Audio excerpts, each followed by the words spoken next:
오늘 프리뷰는요. 이강입니다. 파리 생제르맹으로 가도록 하겠습니다. 지난 시즌 성적 리그에서는 우승을 차지하긴 했는데 승점 1점 차, 쉽지 않은 우승이었고 사실 이 팀 리그왕 트로피도 굉장히 중요합니다만 더 중요한 건 챔피언스 리그였는데 챔피언스 리그에서도 미넨 만나서 떨어졌죠. 그렇죠. 예. 저는 지난 시즌을 그렇게 봐요. 일단 월드컵 위너 리오넬 메시는 파리에서도 활약이 제일 좋았습니다. 진짜 리그에서의 활약들 보면 메시가 다 풀어주고 메시가 그런 연결고 역할을 해줬기 때문에 네이마르가 전반기 때 진짜 축신 폼을 보여주다가 맞아요. 중반기 이후로 부상으로 빠진 기간 너무 길었고 그러니까 월드컵이 중간에 있어가지고 월드컵 때문에 여파, 풍파를 맞은 팀들이 있는데 저는 개인적으로 그게 가장 센 팀이 파리 생제르맹이라고 생각을 해요. 그럴 수도 있다고. 부상자도 있었고 선수들 품조화도 많았고 그리고 그 이제 중반기 이후부터 갑작스럽게 밸런스 문제가 또 대두되기 시작했죠. 예. M&M을 다 쓰게 되면 아무래도 전술적인 밸런스가 그러면 중앙 미드필더는 다 활동량 가져가서 M&M이 수비 못하는 거 다 커버해줘야 되는데 물론 네이마르는 수비가 더 많이 하지만 그런 것들 때문에 전체적으로 가이테 감독이 계속 밸런스를 잡으려고 실험을 거듭했지만 별다른 윤곽을 해법을 찾지는 못했죠. 그 가운데 챔피언스리그에서 바이에른 뮌헨을 만났는데 고레츠카를 활용한 그 당시 나겔스만 감독의 맞춤 전술에 의해서 리오넬 메시가 챔피언스리그만큼은 부진했어요. 토너먼트에서. 그래서 결국 바이에른 뮌헨에게 16강에서는 쩔쩔 맨채 탈락을 했고요. 쿠프 드 프랑스로 16강 탈락. 슈퍼컵은 우승을 했고 리그왕도 우승을 했지만 역시 만족스러운 시즌은 아니었다. 후반기 때 이제 가이테 감독의 예전 니스 시절의 어떤 스캔들까지 막 대두가 되면서 뭐 여러 가지로 이제 파리는 참 너무나도 바람자는 없었던 그런 시즌이 아니었나. 그리고 지난 시즌 얘기할 때 그 얘기도 해야죠. 작년 여름에도 은바페 사과 때문에 난리가 났었거든요. 맞네. 마크롱 대통령의 활발한 참여로 인해서 매년 은바페가 가장 뜨거웠으니까 은바페가 좀 한 시즌 남았던 그런 시즌이었다고도 정리할 수 있겠네요. 자, 인앤아웃이 특히나 많았던 시즌입니다. 일단은 감독도 인잖아요. 루이스 에니케 감독이 왔고 선수 영입이 뭐 우가르테 있고 루카스 헤르난데스 있고 에키티케 뭐 완전 영입이고 그렇죠. 에키티케 원래 있었고 이강인 그리고 이제 세르히오 라모스가 가니까 곤살로 하무스가 왔죠. 들어왔습니다. 표기법 스펠링은 똑같고요. 그리고 뭐 슈크리니아르 FA 영입, 아센시오 FA 영입, 은두루도 이제 FA 영입이죠. 그런 선수들이 이제 주요 선수들이 아닐까 생각이 드네요. 참 그러니까 이게 파리가 오피셜 영상 보면은 한 명씩 오피셜 난 순서대로 공 이렇게 차면서 넘겨주는 그 영상을 이렇게 만들고 있어요. 시간이 장난 아니게 깁니다.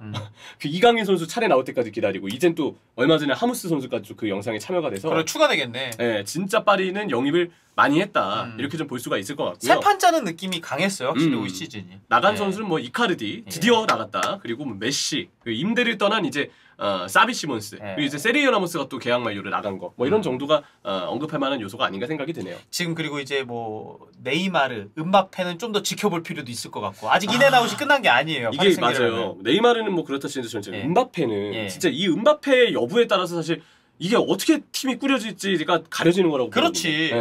왜냐면 지금 하무스가 일단 오피셜이 떴고 무아니에 대한 얘기도 지속적으로 있기는 해요. 렌달콜로 무아니를 또 영입을 해서 쓸 시에 최종 공격수가 그럼 2명이 되는 건데 근데 또 공격진은 은바페도 어쨌든 자리를 만들어주긴 해야 되니까 오른쪽 덴벨레도 지금 맞다. 덴벨레는 유력한 상황 아닙니까? 맞죠. 그렇게 봤을 땐 덴벨레도 무아니도 공격진에 합류한다고 보면 네이마르가 계속 뛴다는 가정하에 그럼 은바페는 또 어디에 뛰게 할 것이며 그러면 또 포지션의 변화는 어떻게 발생될 것인지 참 여러 가지로 스쿼드가 지금 은바페 자유업을 아직 모르다 보니까 뭔가 명확하게 정리된 느낌은 아직 아니다라는 게 제 개인적인 생각입니다. 네, 그러면 예상 라인업을 한번 봐야 되는데 사실 이제 프리시즌 파리는 좀 어떤 느낌이셨어요? 직접 중계를 또 하셨으니까. 뭐 전북과의 경기에서는 그래도 나았어요. 왜냐? 그 경기는 재밌었지. 네이마르가 나왔기 때문에. 맞아요. 근데 반대로 말해서 그러면은 네이마르 안 나오고 그러면 공격 누가 풀 거야? 공격 누가 해줄 거야? 라는 거에 대해서 의문을 줄 수가 없었고 우리가 루이스 에니케 축구 얘기할 때 무슨 얘기합니까? 점유율 얘기하잖아요. 점유율은 높아. 근데 결과를 가져오는 게 이게 쉬울까라는 생각이 좀 들긴 하더라고요. 그럴 수 있죠. 뭐 이제 아무래도 프리시즌 경기 보니까 엔리케 감독도 좀 3-2-4-1에 가깝게 포메이션 변형을 주더라고요. 저는 그래서 지금 당장의 베스트 11을 예상한다고 했을 때 근데 그렇게 했습니다. 오피셜이 아직 뜨지 않았지만 덴벨레도 아마 올 거고 은바페는 일단은 자유한다는 가정을 해보고요. 네이마르 역시. 그리고 이제 무아니, 하무스, 무아니 선수가 이제 온다는 전제까지 해서 예상 라인업을 좀 꾸려봤는데 일단 생각나는 조합은 이 조합에서 우가르테, 베라티, 이강인 이렇게 3명의 미드필더가 일단 주전이 되지 않을까. 덴벨레가 오른쪽 윙이 되면서 이강인 선수가 중미를 보지 않을까라는 생각이 좀 하거든요. 근데 이렇게 되면 어떻게 변형이 되냐면 최전방 공격수만 원톱 자리에 이게 들어가고 왼쪽 하프 스페이스는 왼쪽 윙에 네이마르가 내려와서 풀어주고 오른쪽 하프 스페이스는 이강인 선수가 오른쪽 중앙 미드필더 자리에서 덴벨레가 안쪽 들어가고 네, 그런 느낌으로. 덴벨레는 폭을 벌리거나 아니면 위쪽에 포진하는 방식으로. 그렇게 해서 3, 2, 4, 1이 되지 않을까. 그 과정에서 이제 베라티, 우가르테가 거의 더블 볼란치처럼 서는 거죠. 그래요. 여기서 이제 상황에 따라서는 베라티가 아닌 비티냐가 나올 수도 있는 거고 예. 아니면 이강인 선수의 위치가 또 왼쪽으로 이동할 수도 있는 거고 예. 다양하게 3, 2, 4의 전술의 어떤 상황을 좀 만들지 않을까. 그리고 이제 전북전에 나왔던 이강인 선수의 그 가짜 구번 기용은 그때 이강인 선수의 컨디션이 좀 좋지 않았던 점을 생각했을 때 못 뛰는 것 같아요. 원래대로라면. 네. 그래서 좀 부하가 적은 그냥 최전방 자리에서 단순히 이제 런닝하는 정도에 그치는 정도로 그 경기에서 좀 관리를 받으면서 뛰었던 게 아닌가 생각을 합니다. 예. 여기서 변수가 될 포지션이라면 저는 일단 뭐 센터백에도 슈크리니아리가 있으니까 뭐 마르키뉴스 저는 루카스 헤르난데스를 그래도 마르키뉴스 옆에 쓰고 누누 멘데스를 왼쪽 풀백으로 써서 누누 멘데스가 좀 공격에 많이 가담하는 형태가 될 것 같거든요. 생각해보니까 프리시즌 경기 답답한 것 중에 하나가 누누 멘데스를 많이 못 본 것도 있는 것 같아요. 네, 몸 상태가 좀 안 좋았으니까. 근데 이건 어디까지 초반이 아니고 시즌 전체 예상 라인업이기 예. 때문에 베스트 11을 봤을 땐 그게 맞지 않을까 생각을 하고요. 네. 그리고 또 하나는 저는 그렇게도 봐요. 백4가 어떻게 달라질지도 물론 중요하지만 빌드업에 있어서는 사실 골키퍼의 역할도 중요하거든요. 근데 돈나룸마는 밀란 때도 사실 킥이나 이런 게 좀 좋은 편은 아니었는데 파리 와서 왠지 더 안 좋아진 느낌이에요. 실수를 너무 많이 하고 그런 게 이제 경기를 볼 때 불안함이 보이기 때문에 엔리케 감독 성향하고 사실 많이 안 맞거든요. 예. 그래서 지금 골키퍼는 어쩌면 아르나우 골키퍼가 또 선택을 받지 않을까에 대해서도 감히 생각은 해볼 수 있을 것 같아요. 물론 그래도 확률적으로는 그래도 돈나룸마를 계속 쓰긴 하겠지만 좀 답답하다. 엔리케가 이건 아니다 싶을 때는 아르나우라는 카드도 골키퍼에 있다. 그래서 내부 경쟁이 생각보다 있을 수 있는 위치다라는 점을 설명드릴 수 있을 것 같습니다. 예. 자 그렇다면 이제 프리시즌 물론 프리시즌이긴 하지만 예. 좀 전술적인 부분, 경기 내용적인 부분 이런 부분을 봤을 때는 좀 어땠는지. 일단 이강인 선수가 어디 뛰는지에 따라서 공격이 좀 다양화가 될 것 같은데 오른쪽 윙에 뛰었을 그 르하브르전에서는 에메리 선수가 아래쪽 이제 거의 뭐 박스투박스처럼 움직여주면서 패스 줄 다 받아주고 이강인 선수가 안쪽으로 들어오면 하키미가 오른쪽 측면에서 과감하게 이제 공격 열어주고 이랬었거든요. 맞아요. 그 프리시즌 때 가르비 선수가 굉장히 많이 주목을 받았어요. 네, 오른쪽 윙으로 많이 왔죠. 그러니까 이강인이랑 네이마르 선수가 전북전에서 이제 같이 호흡을 맞추긴 했지만 사실 진짜 호흡을 맞췄다고 보기는 어려웠단 말이야. 막 패스 주고받는 장면도 많이 없었고. 그건 그렇죠. 네, 그래서 프리시즌만 보고 온전하게 평가할 수는 없지만 시즌 들어가서는 왼쪽에 네이마르가 있고 오른쪽 하프 스페이스 쪽에 이강인 선수가 있으면은 시즌 들어가서는 확실히 우리가 프리시즌 때 봤던 답답한 공격력은 없어지지 않을까라는 생각을 해요. 일단 네이마르는 존재가 좀 커요. 예. 왜냐하면 볼을 간수해 줄 수 있고 상대 수비 미드필더 사이에 자리를 잡아줄 수 있고 연결고리 역할을 해주면서 본인의 기량으로 상대를 제칠 줄 아는 선수. 그리고 마무리까지 관여할 수 있는 선수.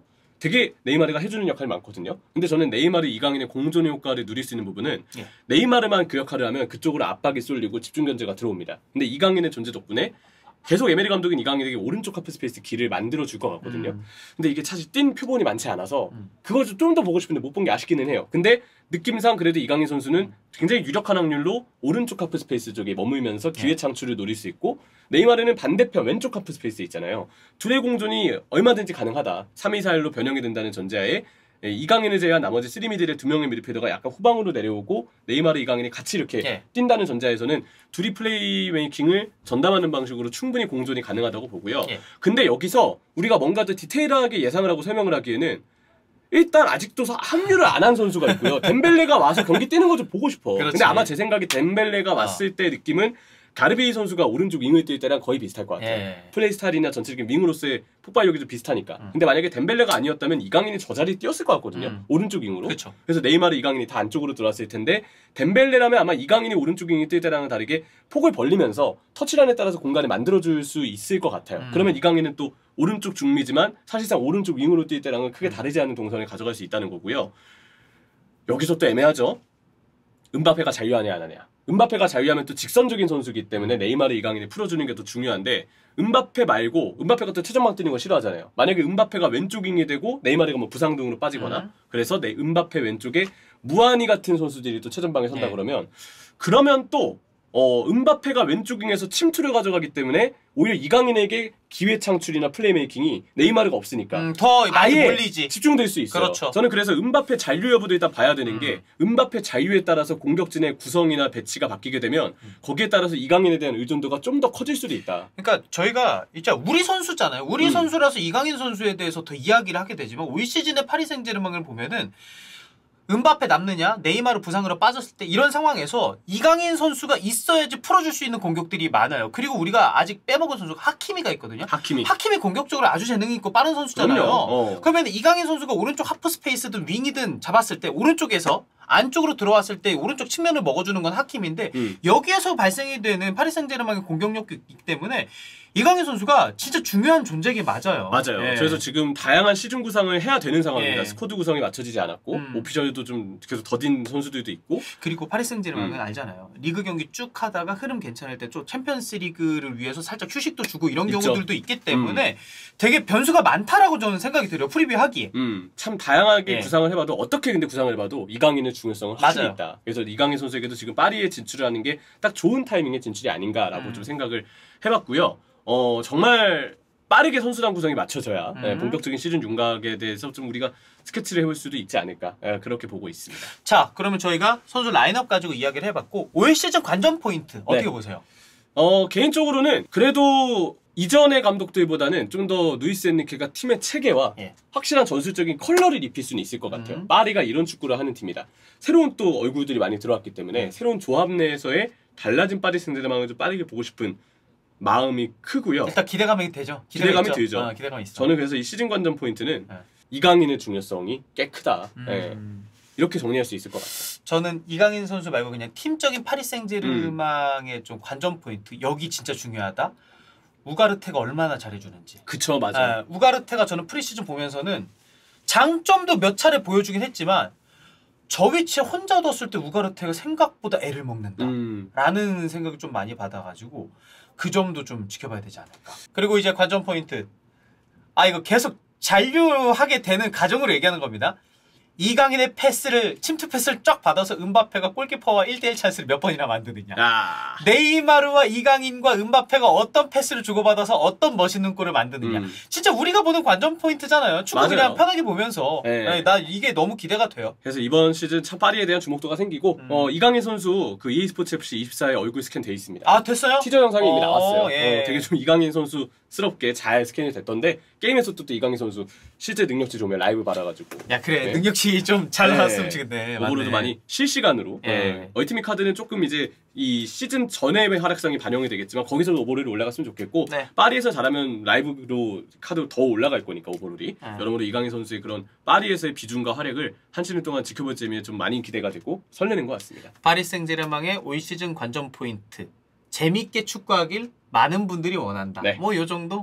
그리고 이제 파리 생제르맹을 원래 진짜 예전부터 응원하셨던 분들은 그래 갈티에 가고 이제 새로운 감독이 놓쳐왔으니까 새롭다. 챔피언스리그 트로피 한번 들어보자. 다 되지 않을까 싶습니다.